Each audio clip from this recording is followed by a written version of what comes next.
Times are uncertain right now for Ken and Arline Boon. The couple have lived here in Bear Flat for 37 years. Before that, Arlene's grandfather tended this land. For decades, the Boons have cherished this property, but by the end of the month, they may have to start looking at other options. Their home is scheduled to be bulldozed by the end of May, so Highway 29 can be realigned to go right through their property, part of ongoing construction with the Site C project. We just take one day at a time right now. With this election, May 9th, if NDP get in, things could change on the ground for us. It could mean that they stop the process of this highway starting to be realigned, which means that our house wouldn't be bulldozed down.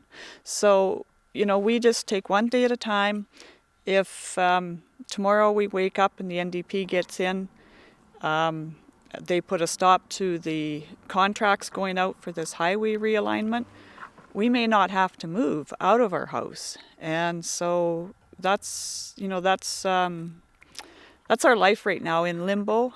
The Boons say many of the landowners in the Peace River Valley have never been properly consulted on why the proposed highway realignment will not only go through dozens of landowners' properties, but also impact First Nations cultural sites like ceremonial burial grounds and sweat camps. If they can't reveal their justification for the route that's chosen, that to us indicates a real problem. If you're gonna expropriate people and destroy their houses, you should be able to reveal to them why that highway realignment was chosen, and we have not received that. Back in March, the couple watched as contractors clear-cut this area just 40 acres below their home.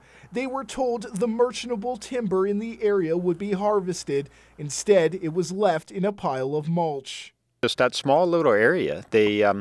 Our riparian area was not flagged, for whatever reason, and they mulched right through it.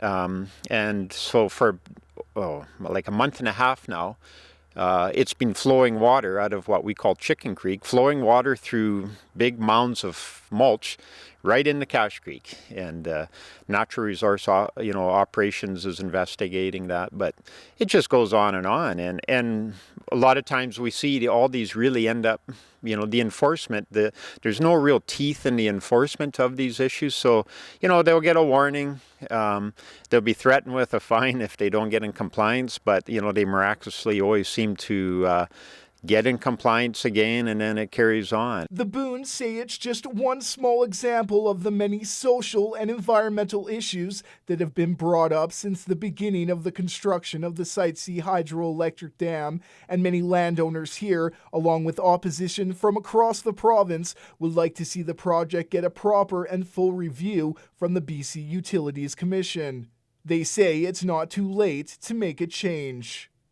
Right now, we are right now seeing, death by 1,000 cuts of the Peace River Valley. But it's important to note that, nothing that's happened here is irreversible. And it's, this project, as far as environmental damage, let alone the economic damage, is not past the point of no return by a long means. And there's... The day this thing's canceled, there's contractors that could go to work, just removing the mulch. There's some places down in the creek bottom here, there's 3 feet of mulch laying on the ground. That has to be removed so that the pH of the soil is not screwed up where something can grow there again. The Boons hope a newly elected government will look at other, more modern alternative energy projects that could be done in the region with partnership of First Nations and put an end to the Site C project entirely. But until then, they say they'll keep fighting for their land, fighting for this valley, and fighting for future generations. I am lucky, and Ken and I are just so fortunate to be third-generation farmers and owners of this property, to be able to, pass it on to our grandkids is our dream and our future that we would love to do with this property. Brendan Miller, CJDC-TV News in the Peace River Valley.